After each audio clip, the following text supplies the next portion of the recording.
Buenas tardes, estimados teleparticipantes. Les damos la bienvenida desde la Unidad de Telesalud del Instituto Nacional de Salud del Niño, líder en pediatría.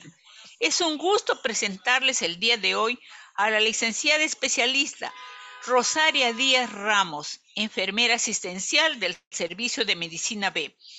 Ella labora en nuestra institución y tratará el tema muy importante: cuidado de enfermería al niño con trastorno respiratorio, PAE. Quedo con ustedes la licenciada Díaz. Escuchémoslo, por favor. Bien, licenciada, puede empezar. Bien, buenas tardes. Buenas tardes. Un momentito, por favor. Bien, buenas tardes. Buenas tardes con todos presentes. En primer lugar, agradecer su consideración de mi persona. Ya la licenciada ha referido acerca de este tema importante que nosotros tenemos y contamos y que se nos presenta en nuestra institución y me imagino en todos los centros hospitalarios. Entonces, voy a tratar acerca de cuidados de enfermería al niño con trastorno respiratorio y a la vez nosotros realizamos el PAI, que es el Plan de Cuidado de Enfermería. Bien, por favor, estoy compartiendo pantalla, se ve, me escuchan, por favor, quisiera que me apoyen por ese lado. ¿La? Sí se escucha y se ve bien, licenciada. Continúen. Okay. Continuamos. Gracias. Entonces, nosotros vamos a empezar conociendo o recordando lo que es la fisiología de la respiración. Entonces, vemos la función. Lo que es la función que proporciona oxígeno, ¿no? Y a la vez elimina el dióxido de carbono. Todo ello es el metabolismo celular y el intercambio de gases. En el intercambio de gases vamos a ver lo que es el CO2, lo que es el hematosis, que es el intercambio del oxígeno con el CO2, y lo que es también la disminución de ventilación y difusión, lo que es en el intercambio alveolo capilar. Aquí vemos lo que es, ¿no?, la entrada de sangre venosa, ¿no?, y lo que es también lo que sale de sangre arterial, que es la perfusión. Entonces, nosotros vamos a ver lo que es las infecciones respiratorias agudas, ¿no?, que nosotros conocemos que es el IRA. Las infecciones respiratorias agudas, ¿no?, son la principal causa de muerte en menores de 5 años. En países en desarrollo, además, en los últimos años, representan una importante causa de morbilidad y muerte de personas mayores de 60 años. Entonces, tenemos que tener mucho cuidado y tomarle importancia a nuestros pequeños, ¿no? Cuando nos tenemos estos problemas de insuficiencias respiratorias, ¿no?, acudir a un centro hospitalario a que estos niños sean atendidos. De la misma manera, a nuestros pacientes, a nuestros papás, mamás de tercera edad, también tienen que acudir a un hospital, a un servicio de geriatría para que puedan ser atendidos. Vemos entonces lo que es, continuando, lo que es la enfermedad respiratoria aguda. Vamos a ver, son aquellas que afectan el aparato o sistema respiratorio, causado por, ya sea por bacterias, virus que están en el ambiente o en las gotitas de saliva o moco. Estas enfermedades comunes que tenemos es, pues, no, que conocemos que día a día acontece en nuestro servicio, en nuestro hospital, problema de nuestros pequeños, ¿no?, con gripes, amigdalitis, problemas de faringitis, otitis, ¿no?, problemas de traqueitis, bronquitis, neumonía y asma. Bien, entonces, aquí, buenas tardes. Bien, entonces, esas son las enfermedades, ¿no?, que más comunes. Vemos de conectividad como que bien, entonces continuamos.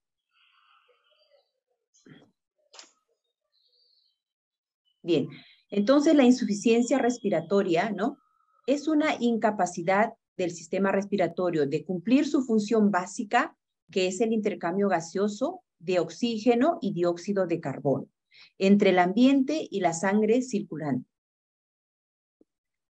Aquí continuamos con lo que es la etiología. La etiología, la insuficiencia no es una enfermedad en sí misma, sino la consecuencia final común de gran variedad de procesos específicos, no solo de origen respiratorio, sino también tenemos problemas cardiológicos, problemas neurológicos, tóxicos y traumáticos. Los factores que aseguran un aporte suficiente, lo que es en el oxígeno, a las células del oxígeno, ¿no? Tenemos componentes pulmonares y componentes extrapulmonares. Cuando vemos lo que es en la parte de componentes pulmonares, capacidad de difusión, y en la parte de componentes extrapulmonares, vemos lo que es el valor de la hemoglobina y la calidad de esta, vemos calidad de unidades alveolares funcionales y la relación y afinidad con el oxígeno, el grosor y estado de la membrana alveolar, niveles sanguíneos del oxígeno también, permeabilidad de la vía aérea y en lo que son los componentes extrapulmonares, lo que es la circulación sanguínea. Relación entre ventilación y perfusión, lo que es el gasto cardíaco, y funcionamiento muscular adecuado, que es el diafragma. Aquí vamos a ver el estado celular óptimo y el funcionamiento final neurológico. Factores que aseguran un aporte suficiente, ¿no?, en el oxígeno. Las membranas respiratorias. Aquí vamos a ver que es un conocimiento de capas que se encuentra compuesta por células escamosas alveolares y células endoteliales capilares, ¿no? Que es delgada de 2.5 micras de grosor, ¿no? Entonces vemos acá en esta imagen lo que es la barrera hematogaseosa, ¿no? Lo que es los eritrocitos, lo que es la luz capilar, el CO2, ¿no? La célula alveolar, lo que es la lámina basal, que observamos dentro de lo que es el aporte de oxígeno. Y vamos a ver, continuando los factores, vamos a ver las capas. Vamos a tener la primera capa, que es el líquido surfactante, ¿no? Aquí vamos a ver que está formado por fosfolípidos, proteínas, iones. Esta capa se caracteriza por tapizar el alveolo y reducir la tensión superficial del líquido alveolar.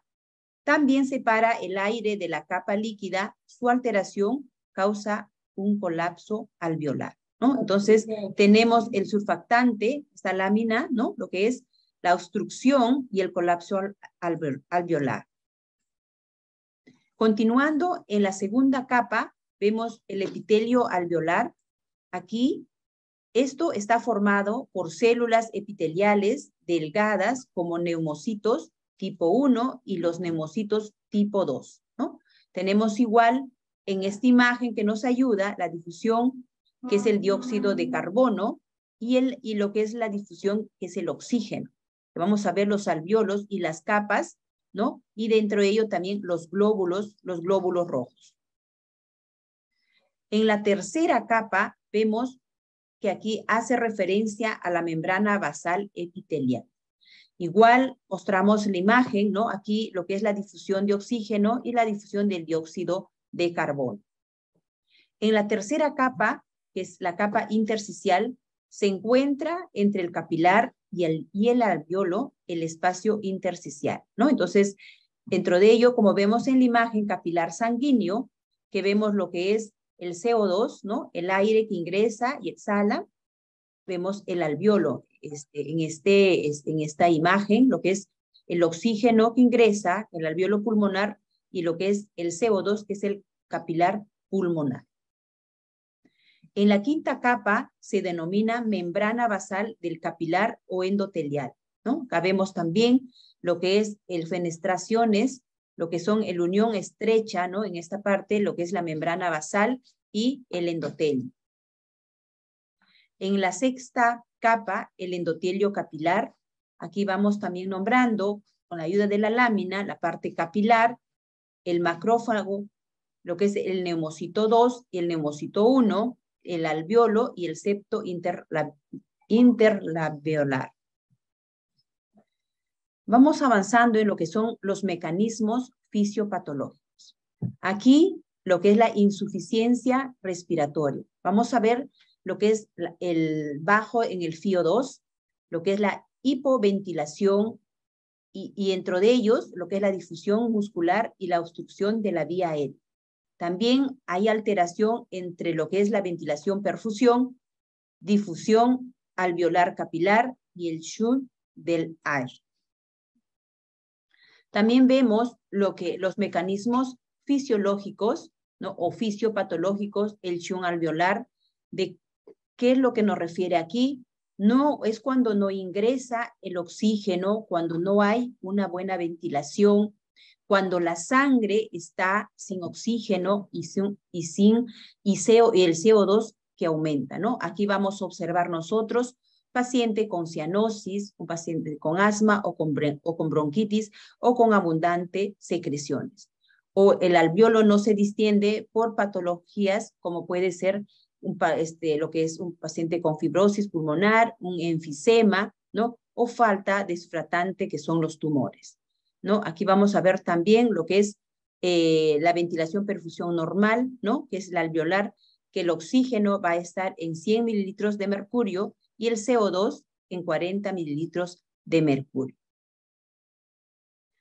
Continuando, lo que es la incapacidad del sistema respiratorio de cumplir su función básica, que es el intercambio gaseoso, ¿no? De oxígeno y dióxido de carbono entre el aire ambiental y la sangre circulante. La insuficiencia respiratoria es cuando, ¿no? Lo que es la presión arterial de oxígeno se encuentra de 60 a 80 miligramos, ¿no? De mercurio, que vamos a observar aquí una hipoxemia arterial. Cuando vemos una presión parcial del dióxido de carbono menor de 35 miligramos de mercurio, vamos a ver el hipocapnia, que es la hiperventilación alveolar. Y cuando hay un aumento de 45, una hipercapnia, cuando haya una hipoventilación. ¿Cómo se va a ver esto? Mediante una gasometría arterial, ¿no? Cuando se toma, el paciente se encuentra con un problema respiratorio grave, ¿no? O severa, para ver cuando el paciente está desaturando, o el estado clínico también del paciente, se va a tomar un AGA, ¿no? Y se va a ver en cómo se encuentra tanto la presión de oxígeno y lo que es la presión parcial de dióxido de carbono. Entonces, también vamos a ver acá la ventilación, ¿no? Y la ventilación-perfusión del paciente. Cuando vemos la ventilación, el flujo de aire, el oxígeno desde el medio externo hacia los alveolos. Cuando vemos lo que es la perfusión, es el flujo de sangre a través de las venas, cuyo componente son los eritrocitos que van a dar el CO2 a los alveolos y recibir el oxígeno, ¿no? De los alveolos. Continuando, lo que es alteración del patrón respiratorio, cuando se altera el patrón respiratorio, cuando se presentan los casos, por ejemplo, cuando haya, por ejemplo, una ansiedad o temor en el paciente, la edad también tiene que ver bastante, la hipervolemia o reacciones transfuncionales, cuando se administra, por ejemplo, los hemoderivados, ya sea plasma, paquete, plasma fresco congelado. También puede ser cuando hay reacciones adversas o alergias en el paciente, efectos también de cuando se administran los medicamentos, también cuando hay paciente cuando está con una ventilación mecánica, cuando hay un trauma o problemas de metabolismo o respiratorio o cardiomusculares o vasculares, ¿no? Entonces, cuando seguimos en lo que es la inspección, en lo que es nuestra valoración de enfermería, vamos nosotros ver, ¿no? Lo que es el color de la piel, ¿no? Cómo se encuentra, ya sea pálido, con cianosis, marmóreo, cómo vemos a nuestro paciente.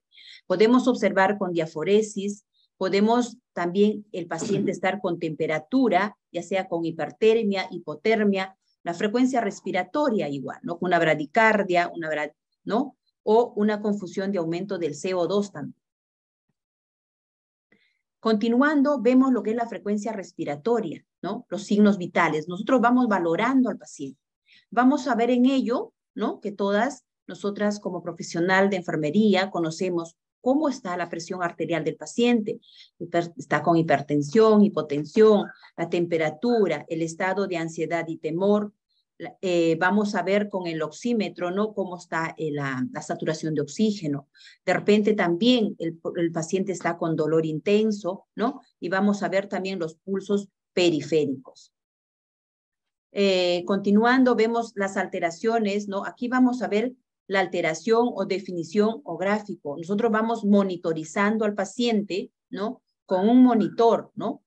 Cómo va, por ejemplo, en lo que es el eupnea, que es la respiración anormal. Lo que vamos a ver aquí es cómo están las ondas mediante un monitor. La taquimnia, cuando es el aumento de la frecuencia respiratoria por encima del valor normal, ¿no? Es superficial y rápida. Igual vamos a ir nosotros observando las ondas en el monitor, ¿no? Cómo está el paciente. La bradigmia, cuando hay una disminución en lo que es en la frecuencia respiratoria, ¿no? Cuando su valor está por debajo de lo normal. Cuando es el apnea, ¿no? El apnea también presenta a nuestro paciente, es cuando de momento o por segundo el paciente deja de respirar, ¿no? O breve periodo durante el cual cesa la respiración. Entonces vemos así, ¿no? Como una raya que el paciente en segundos no respira. Polimnia o hiperapnea, aumento de la profundidad de la ventilación. Y también vamos a ver las ondas, cómo se está respirando el paciente. Cuando vemos también lo que es la alteración en el ritmo, vemos, o sea, ¿qué es el ritmo, por ejemplo? Involucra la frecuencia, la amplitud y periodicidad que dura cada ciclo, ¿no? Puede ser la duración de 4 a 5 segundos. En el patrón refiere a los movimientos que se producen en el tórax durante la fase inspiratoria. Aquí también vamos a ver alteración, definición y gráfico. Aquí vemos, por ejemplo, la respiración de Kussmaul, que es una respiración profunda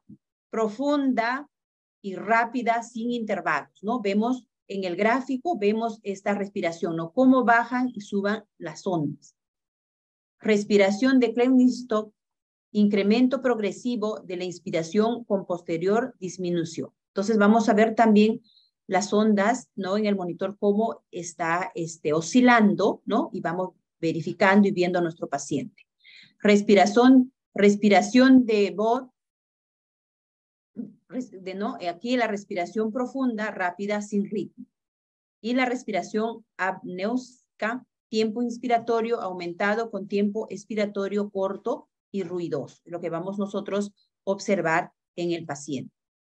Entonces, continuamos con la valoración del paciente, ¿no? Nosotros valoramos al paciente cuando ingresa o estamos en el servicio con nuestros pacientes. Vemos la ocultación. Los ruidos respiratorios se deben, ¿no?, a vibraciones causadas por un flujo turbulento de aire que pasa a través de la laringe durante la inspiración y expiración. Entonces, el sonido normal se denomina murmullo vesicular, es cuando está normal. Pero cuando vemos ya los ruidos anormales, decimos, ¿no?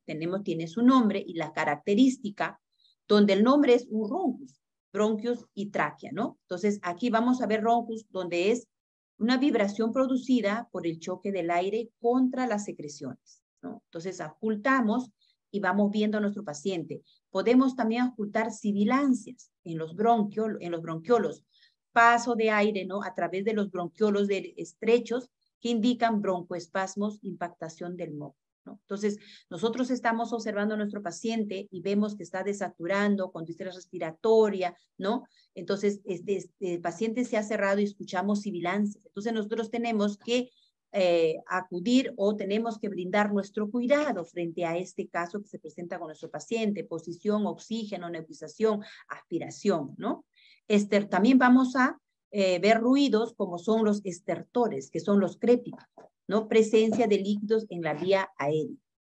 Entonces, el estado, aquí vamos a ver también el estado ácido-base, lo que es cómo va variando y los valores normales del pH, que es normal, que es de 7.35 a 7.45. En lo que es en el CO2, vamos a ver también que está su valor normal de 35 o 45 milímetros de mercurio. Y en el PO2, que es la presión de oxígeno, que es de 80 a 1000, y en el bicarbonato, que está de 22 a 26, ¿no? Milímetros de equivalentes por litro, en el exceso de bases, que es de 2.2, y en la saturación de oxígeno. ¿Cuándo decimos nosotros que es acidosis? Cuando el pH está disminuido, ¿no? Que está menor de 7.35.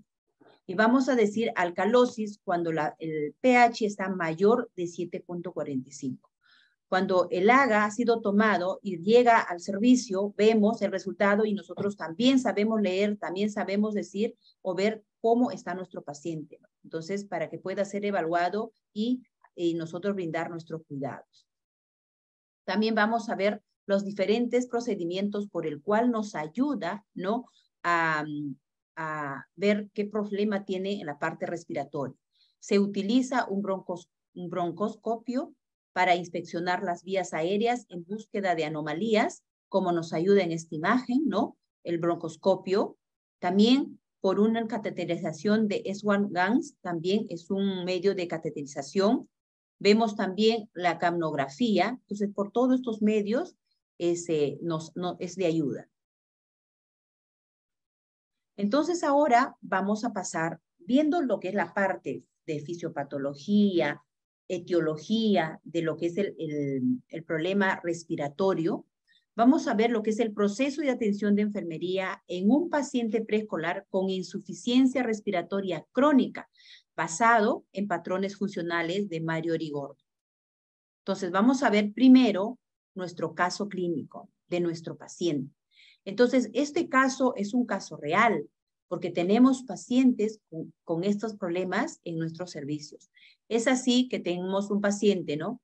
Ingresa a la unidad de hospitalización un paciente, ¿no? Que se encuentra conectado a un ventilador mecánico a través de una traqueotomía, ¿no? Ya que tiene hipotonía de músculos respiratorios con un FiO2, ¿no? De FiO2 de 22%, modo asistido controlado. Una frecuencia respiratoria de 24 por minuto, con aspiración continua, ¿no? Y a la vez aspiración a demanda.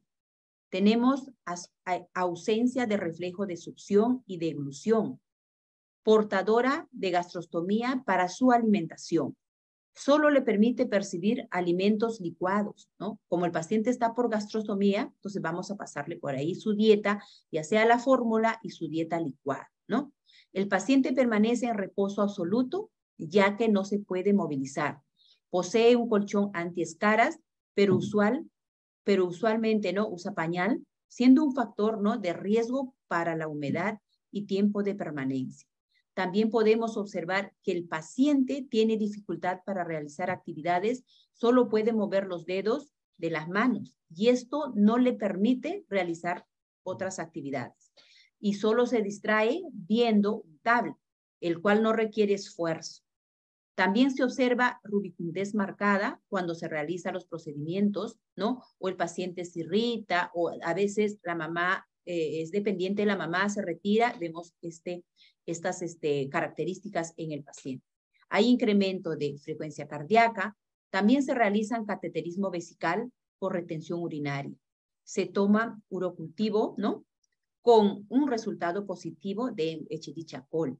Actualmente, por finalizar su tratamiento, ¿no? Con diagnóstico médico de una insuficiencia respiratoria crónica en ventilación mecánica, con una miopatía congénita, un SOP recurrente y portador de traqueostomía, ¿no? Y de un ITU recurrente.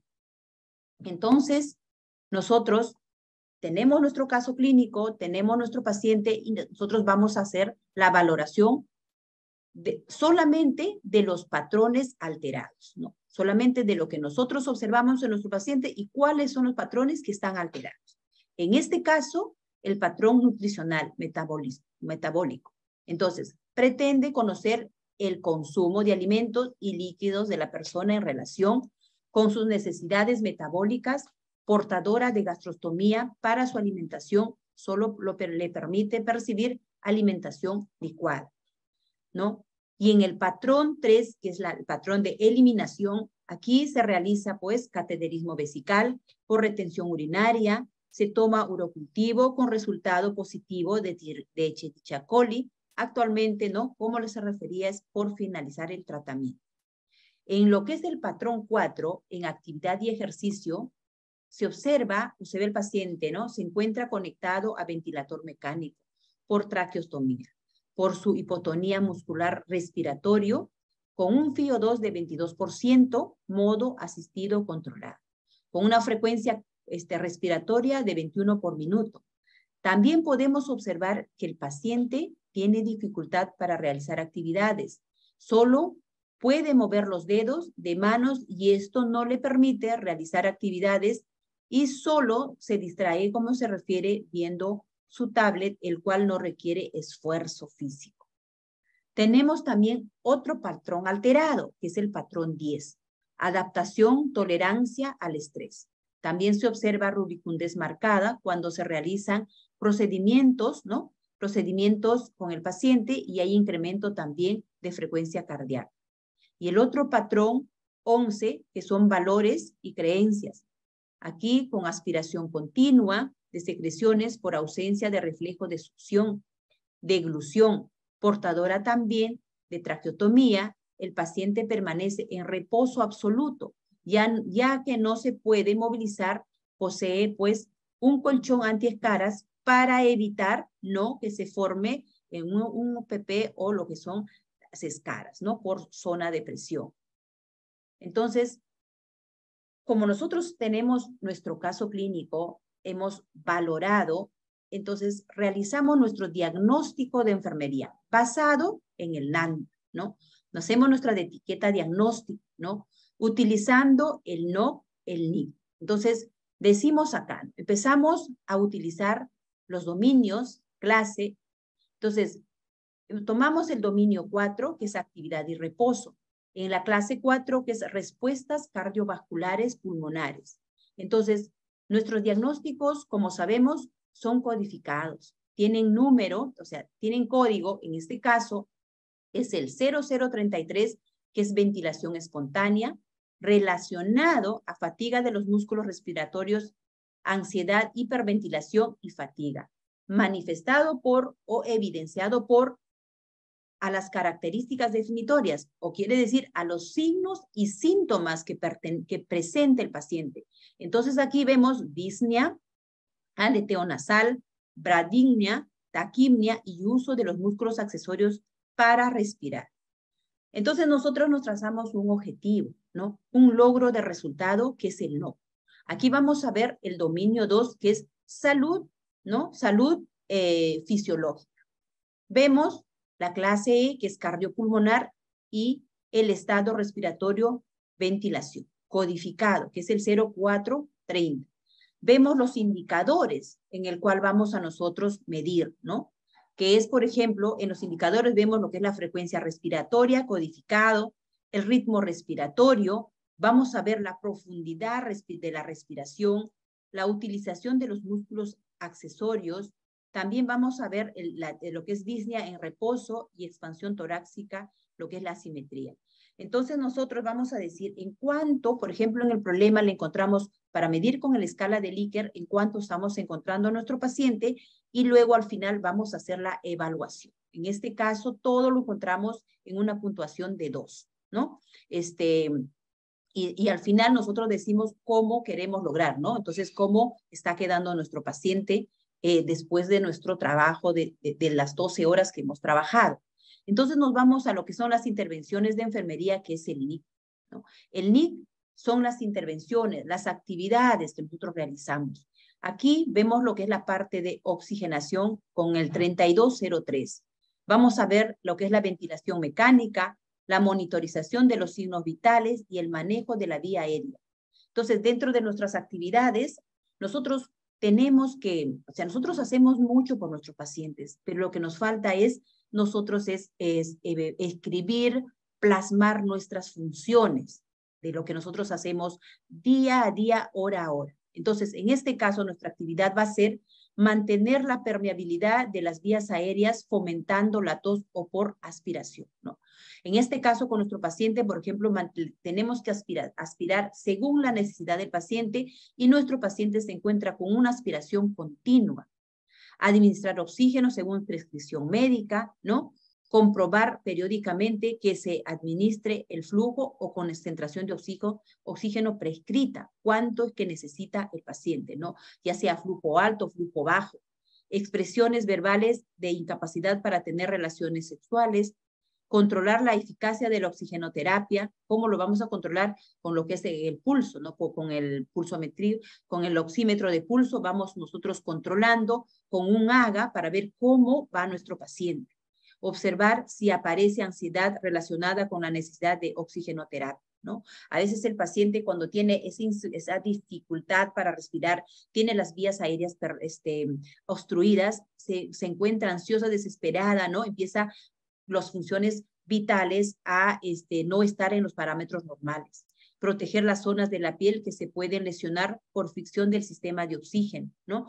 ¿Cómo le estamos colocando el oxígeno? Es importante observar la piel del paciente, ¿no? Si le hemos puesto una cánula binasal, una máscara simple, una máscara de reservorio, ¿no? Tener bastante cuidado, también fijarnos cómo lo estamos, el pabellón auricular, las fosas nasales, de repente se está lacerando, tenemos que observar.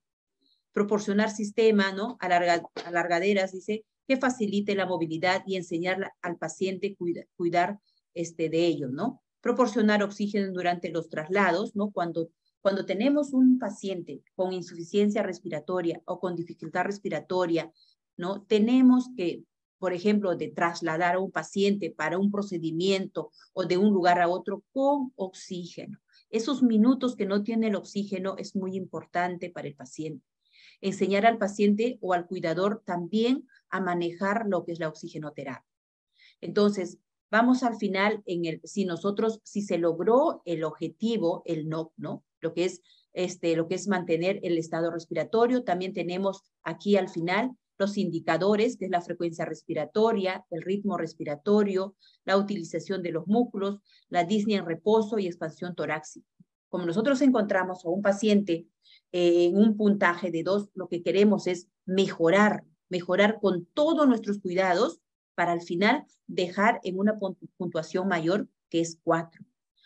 También depende de la evolución del paciente. Puede también mantenerse de acuerdo al estado del paciente en el mismo puntaje, en el 2, o puede subir a 3, ¿no?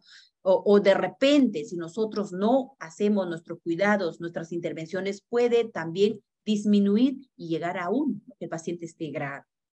Entonces va a depender de nuestras actividades, nuestras intervenciones de enfermería. Entonces acá vamos a ver también lo que es la limpieza ineficaz de las vías aéreas. Lo que son el bronquiolo, ¿no? En estado de las vías aéreas existen los cilios. Estos cilios llevan las partículas atrapadas junto con el moco hacia la boca para ser escupidas o deglutidas, ¿no? Y si nosotros estas vías aéreas no las mantenemos permeables, ¿no? El paciente se va a empeorar, ¿no? Va a hacer un broncoespasmo, va a hacer una aspiración. Entonces, por ejemplo, vemos en la imagen lo que es de estornudos, se irrita las vías aéreas nasales superiores con solo un estornudo. O cuando hay una tos, se irrita también las vías aéreas inferiores. Entonces acá también, cuando nosotros valoramos a nuestro paciente y hacemos nuestro caso clínico, ¿no? Tenemos que ver los problemas que tenemos y solución de estos problemas. En este caso vamos a ver, por ejemplo, lo que es en nuestra etiqueta diagnóstica, lo que es el dominio, ¿no? En el dominio 11, que es seguridad y protección, en lo que es clase 2, lesión física, y con el código de nuestro diagnóstico o nuestra etiqueta diagnóstica, limpieza ineficaz de las vías aéreas, ¿no? Relacionado con retención de secreciones, y lo que vamos a ver es la evidencia en sonidos respiratorios anormales que pueden ser los crepitantes. Aquí vamos a ver el NOC, que es también en salud fisiológica, que es la E, en clase E, cardiopulmonar, ¿no? Y en el resultado 0410, el estado respiratorio, lo que es permeabilidad de las vías respiratorias. También los indicadores, vamos a ver la frecuencia respiratoria, lo que es capacidad de eliminar secreciones con código también. Tenemos también los ruidos respiratorios patológicos. También tenemos el 04, 10, 19, tos y acumulación de esputo. Entonces aquí también con una puntuación, cómo nosotros encontramos al paciente, ¿no? Con una puntuación, ponemos el puntaje 2, ¿no? Y cómo va a quedar al final de nuestro turno nuestro paciente. Lo que es, por ejemplo, en las que son las intervenciones de enfermería en el NIC, vamos a ver en el dominio 2 fisiológico complejo, con clase K, control respiratorio, aspiración de las vías aéreas, y vamos a ver las actividades. ¿Qué es lo que nosotros vamos a hacer? Vamos a hacer para realizar el lavado, ¿no? ¿Qué es lo que nosotros vamos a hacer en nuestras actividades? Realizar el lavado de manos. Es fundamental lo que es el lavado de manos. Por ello es donde ingresan todos los microbios. Entonces, lavarnos la mano siempre antes, durante y después de cada procedimiento. Determinar nuestra otra actividad es determinar la necesidad de la aspiración oral y o traqueal. Según la necesidad, nosotros vamos observando y vamos realizando esta actividad. Auscultar los sonidos respiratorios antes y después de la aspiración, ¿no? Cómo está, si se va encontrando nuestro paciente. Proporcionar sedación según corresponda, ¿no? Dependiendo. Vamos a ver la hiperoxigenar, también vamos a hiperoxigenar, o sea, vamos a ventilar a presión positiva si nosotros tenemos a nuestro paciente, por ejemplo, con un ventilador mecánico, ¿no? Al 100% para nosotros hacer la aspiración, ¿no? En segundos. Utilizar equipo desechable, dice estéril, para cada procedimiento. O sea, ¿no? Cuando tenemos a nuestro paciente con una ventilación mecánica, con una traqueostomía, ¿no? Utilizar el EPP para lo que es la actividad. Seleccionar una sonda de aspiración que sea, ¿no? Lo indicado, de acuerdo al peso, de acuerdo a la edad del paciente. Si nosotros tenemos un paciente de 3 añitos, de 2 añitos, una sonda adecuada, que es el número 8, no vamos a utilizar una sonda número 12, vamos a lesionar, ¿no? Esto es cuando nosotros tratamos de aspirar con una sonda gruesa. Y vamos a ver también la presión de lo que es el aspirador, porque de lo contrario también, como ustedes habrán observado, se lacera, ¿no? Se rompe algunos vasitos y empieza a sangrar. Entonces, eso tenemos que evitar. Dejar al paciente conectado al ventilador durante la aspiración. Si se utiliza un sistema de aspiración traqueal cerrado o un adaptador de dispositivo, ¿no? Insuflar el oxígeno, ¿no? Siempre la aspiración en un paciente es de a 2, ¿no? No podemos aspirar solo porque se contaminaría. Entonces, tenemos que tener siempre una ayuda, ya sea una colega o un técnico, para poder hacer la aspiración. Utilizar la mínima cantidad de aspiración cuando se utilice un aspirador de pared para extraer la secreción, ¿no? A veces, si se cuenta con un aspirador empotrado, ¿no? También, y hay pacientes que movilizan abundante secreción, entonces vamos a tener con una aspiración continua, pero a presión mínima, ¿no? Que es de 20 a 30, ¿no? Después que nosotros hemos aspirado, vamos a también aspirar lo que es orofaringe después de terminar la succión traqueal, ¿no? Aspiramos la parte de la tráquea y luego nos vamos oro-nasofaringe. Luego vamos a limpiar también, vamos a dejar limpio la base de la traqueostomía, no limpio, seco, y cambiar, hacer el cuidado, ¿no? de la cinta, gasitas y todo para que quede limpio y seco. Detener la aspiración traqueal y suministrar oxígeno, siempre vamos a ventilar a presión positiva al 100% para realizar la aspiración. Luego también enviar las secreciones para su cultivo y antibiograma según corresponda, según necesidad, si el médico lo indica. Enseñar al paciente o a la familia a succionar la vía aérea si resulta adecuado, ¿no? Si tenemos pacientes crónicos con una insuficiencia respiratoria crónica en ventilación mecánica, lo que hacemos es pues trabajar con nuestros padres, capacitar al cuidador para que pueda realizar este cuidado también, o nos pueda ayudar a nosotros a hacer la presión a ventilación positiva y algunos cuidados, ¿no? Nosotros vamos capacitando con la indicación médica. Y luego vamos a ver el logro de nuestro, ¿no? Como hemos realizado mediante nuestra actividad, y vamos a, lo que nosotros esperamos siempre es que se logre, ¿no? Y que mejore, ¿no? Y por eso dejamos en un Likert de 4, ¿no? Que que lo que nosotros encontramos en 2, con nuestras actividades positivas, hemos logrado dejar en nuestro cambio de turno, al final, a un Vickers de 4, ¿no? Entonces, lo que estamos dejando es nuestras vías aéreas permeables. Entonces, también contamos con otro diagnóstico de nuestro paciente, porque nuestro paciente va a tener 8 o 10 diagnósticos, pero lo que nosotros tenemos que es priorizar el diagnóstico en nuestro paciente. Como ustedes habrán visto, hemos visto la parte respiratoria, ¿no? Lo que era la dificultad, luego las vías aéreas, y vamos a ver ahora lo que es el problema de nutrición. Entonces vemos primero el dominio, que es en nutrición, la clase 1, ingestión, y el diagnóstico con el 0002, desequilibrio nutricional relacionado a ingesta insuficiente de alimentos, ¿no?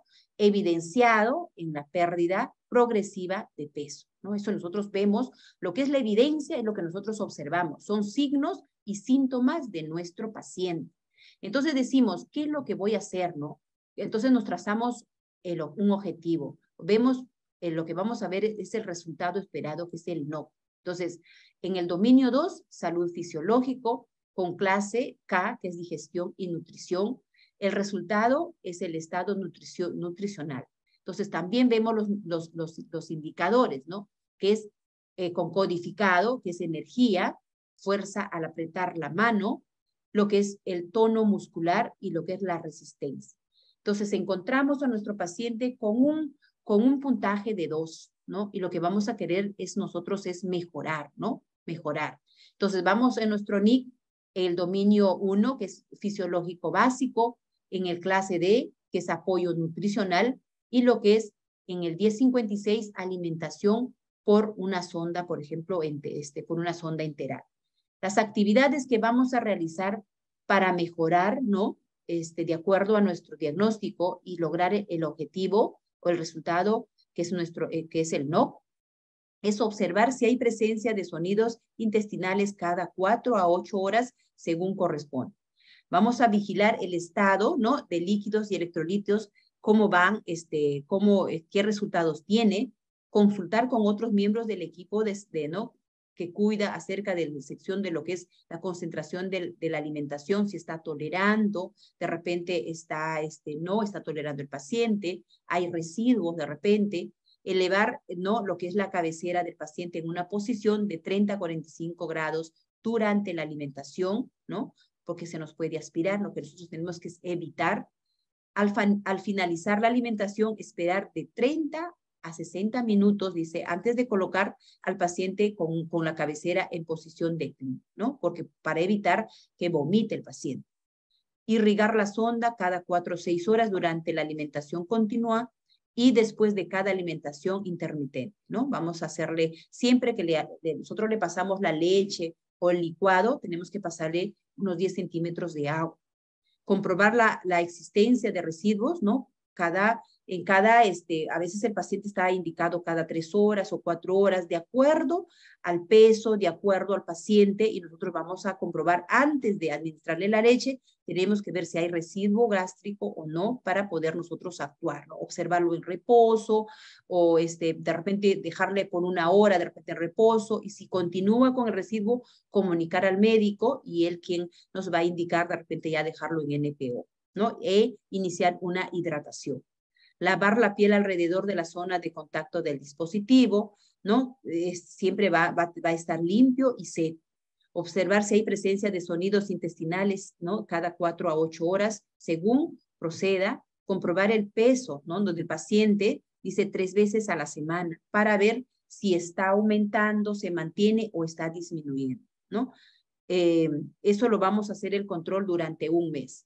Controlar la ingesta y excreción de líquidos, comprobar si la ingesta de calorías, grasas, ¿no? Hidratos de carbono, vitaminas, o cómo está recibiendo la alimentación, ¿no? Con ello trabajamos todo un equipo de salud con la parte del profesional de nutrición, ¿no? Para que su dieta sea adecuada y balanceada. Entonces, al final vamos a ver el logro de nuestro NOC, ¿no? Cómo es que dejamos a nuestro paciente, y en este caso hemos trabajado, hemos realizado las actividades necesarias para nuestro paciente y entonces estamos dejando en un Likert de 4, ¿no? Entonces, y lo que queremos es mantener una nutrición adecuada en el paciente. Así sucesivamente vemos nosotros muchos diagnósticos en nuestros pacientes, pero siempre priorizando, ¿no? Priorizamos. En este caso, por ejemplo, el diagnóstico es en el dominio 3, que es eliminación e intercambio. En la clase 1, que es función urinaria, donde el paciente, ¿no? Le realizamos, como ustedes les he compartido, es un cateterismo o sufre de una retención urinaria.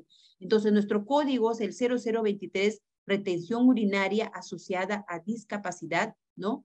Disfunción cognitiva, ¿no? Esto se evidencia en la incontinencia, ¿no? Por rebosamiento.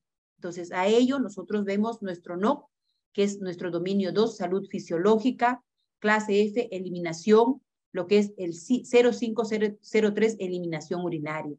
También vemos los indicadores que vamos a trabajar aquí, lo que es con codificados también.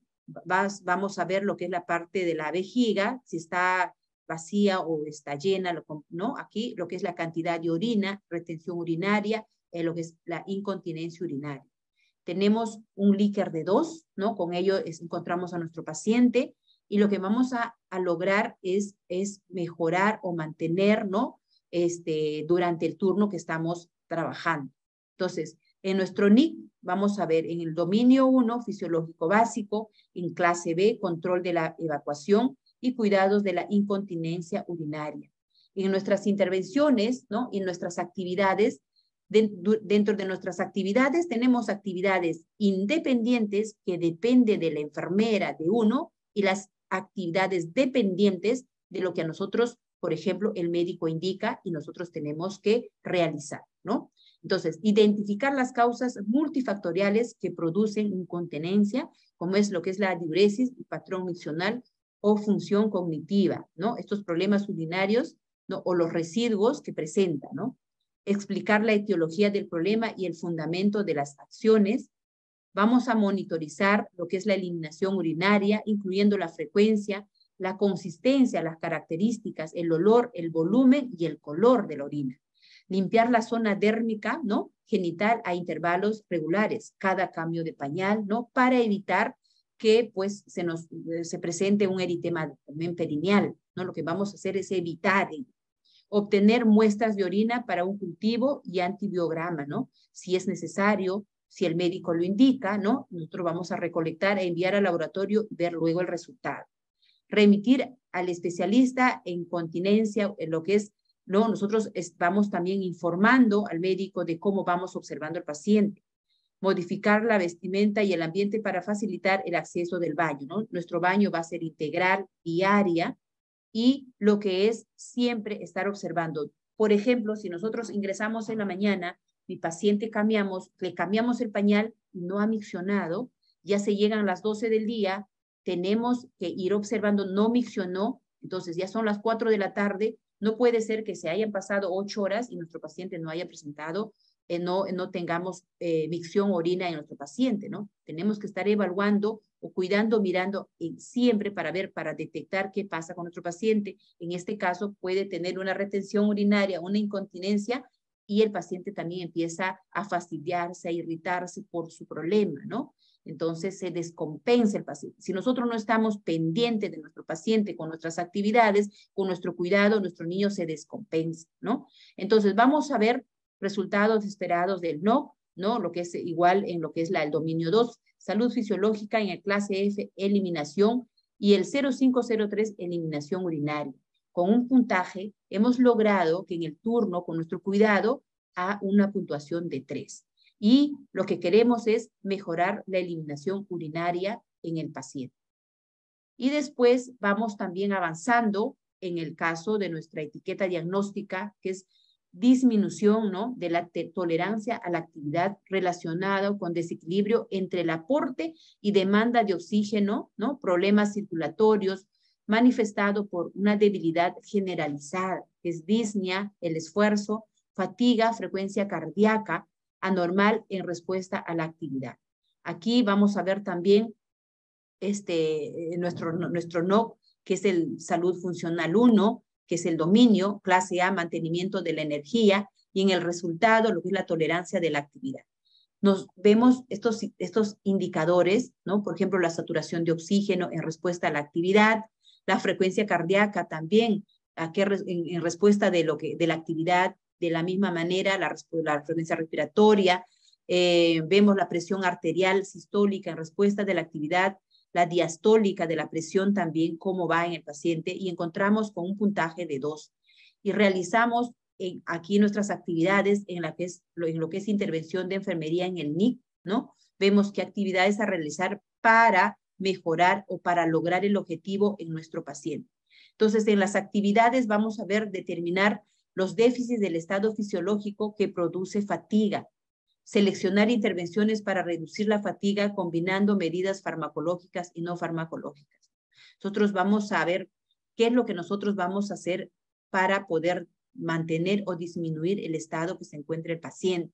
Controlar la ingesta nutricional para asegurar recursos energéticos, ¿no? Vigilar la respuesta cardiorrespiratoria a la actividad como taquicardias o arritmias, disneas, palidez en el paciente. Vamos a también disminuir lo que es las molestias físicas, que a veces también interfieren en el paciente.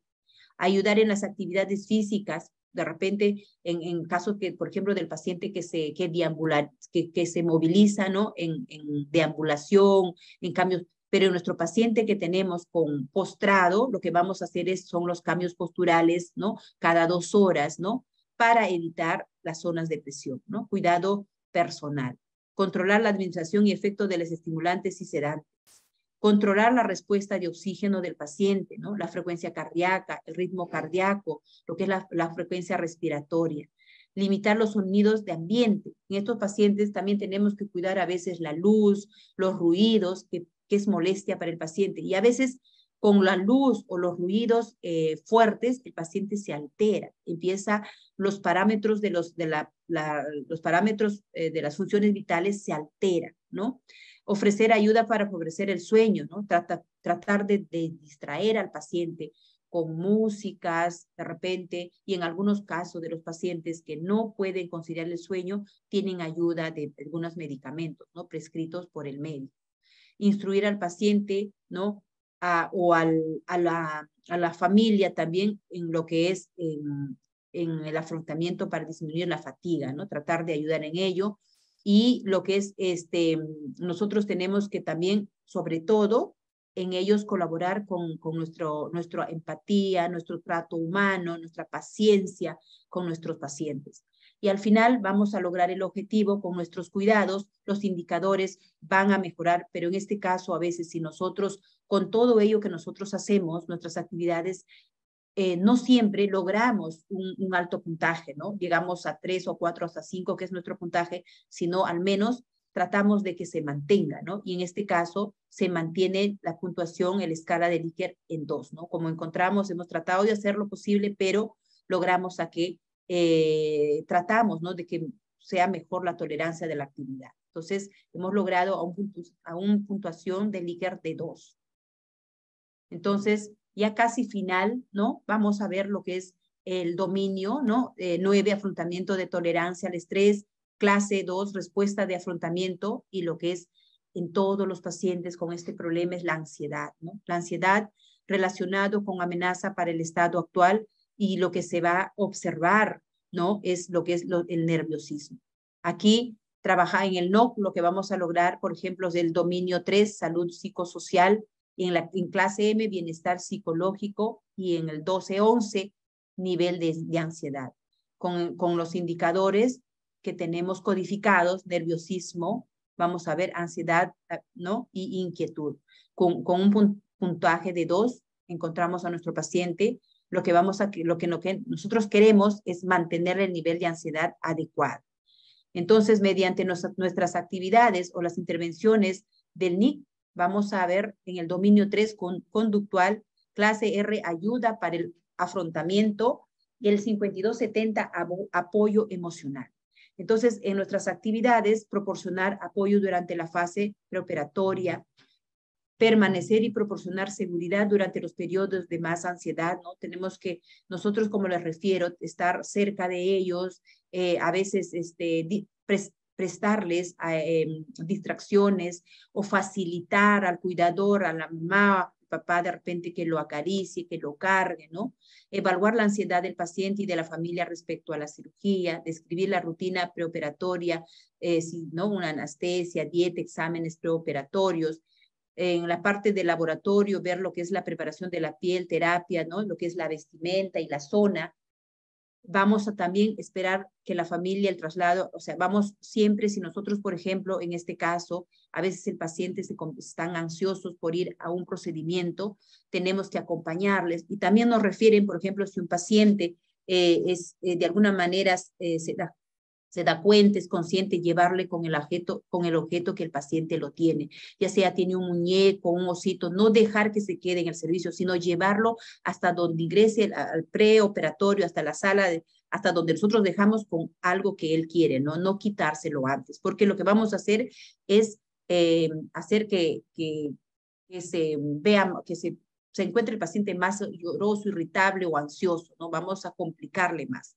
Explicar el propósito de los frecuentes valoraciones postoperatorios. Entonces, al final, nosotros en nuestro blog vamos a lograr, hemos tratado de realizar nuestras actividades en mejora del paciente y dejamos con un Likert de 3, ¿no? Mantener un nivel de ansiedad adecuada, es lo que nosotros queremos, ¿no? Que el paciente esté tranquilo de alguna manera con nuestras actividades que nosotros realizamos frente a ellos. De igual, vamos a llegar también, cuando nosotros ya llegamos a un examen, a una etiqueta de riesgo, ¿no? Riesgo de deterioro de la integridad tisular. Según lo evidenciado, conocimiento insuficiente acerca de la protección de la integridad tisular, estado nutricional adecuado, volumen de líquido insuficiente. Entonces, cuando nosotros hablamos de un diagnóstico de riesgo, pues no lleva evidencia, ¿no? Solamente están los dos componentes, que es el problema y la causa. Entonces, acá vamos a ver el resultado del no, ¿no? En dominio 2, salud fisiológica, clase L, que es integridad tisular, y lo que es el 1101, integridad tisular, que es piel, membranas y mucosas. Vemos también acá nuestros indicadores, que es la hidratación, la perfusión tisular y la integridad tisular. Con un puntaje de 3, ¿no? De un Likert de 3, encontramos a nuestro paciente y lo que vamos a querer es mantener o mejorar o evitar, ¿no? Entonces, mantener la integridad tisular.